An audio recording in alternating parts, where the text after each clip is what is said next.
The air hung heavy in Babylon, stifling. A strange stillness had settled over the grand palace. Whispers echoed in the corridors, hushed and fearful. Inside, the flickering lamplight danced across the faces of Alexander's generals. Anxiety etched on their weathered features. Alexander, their king, lay upon his grand bed. He was very still.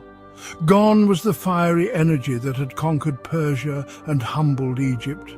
Gone was the youthful arrogance that had dared to dream of reaching the ends of the world. Only a weary sadness remained in his dimming eyes. Leaning forward, my king.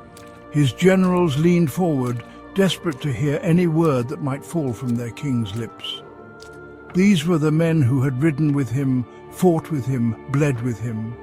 They were his brothers in arms, his most trusted companions, but even their strength and loyalty could not hold back the encroaching darkness.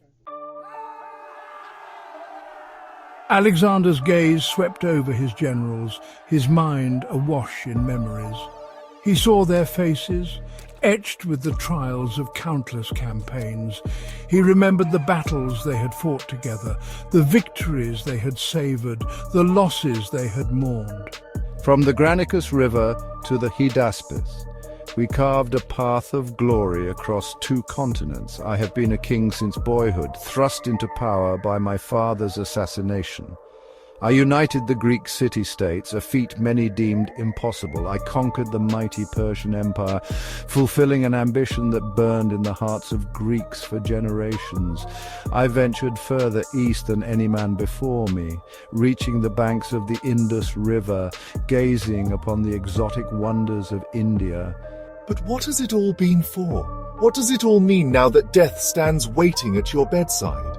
His empire, vast and sprawling, felt as fragile as a spider's web, held together only by the strength of his will. He had conquered lands, but had he won the hearts of the people? A vision flickered in Alexander's mind. A world without borders, without endless war. A world where Greek and Persian, Egyptian and Indian could live together in harmony. This was the true dream that lay at the heart of his conquests.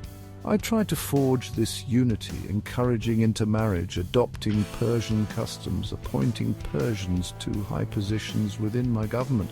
Some called me a god-king, a living embodiment of Zeus himself, but I knew the truth. I am a man, flesh and blood, as mortal as any other. I have known love and loss, triumph and despair. I have made mistakes, acted rashly, let ambition cloud my judgment. He wanted his generals to understand this, to see beyond the allure of conquest, the intoxicating power of absolute rule.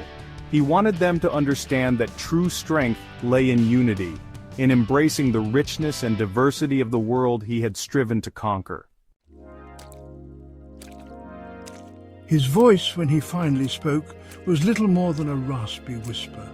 My generals, I leave you no empire to inherit. I leave you something far greater. I leave you the dream of a world united, a world where knowledge and understanding triumph over greed and hatred. He paused, gathering his fading strength. Let the strongest among you protect the weak, let the wisest among you guide the foolish, and let all of you strive to build a world worthy of the sacrifices we have made. These were his final words. The room fell silent, the only sound the ragged breathing of a dying king. And then with a final shuddering sigh, Alexander the Great breathed his last. The world held its breath. The age of Alexander was over. The future, uncertain and full of peril, stretched before them. The echoes of his final words lingered in the air, a haunting reminder of a dream yet to be fulfilled.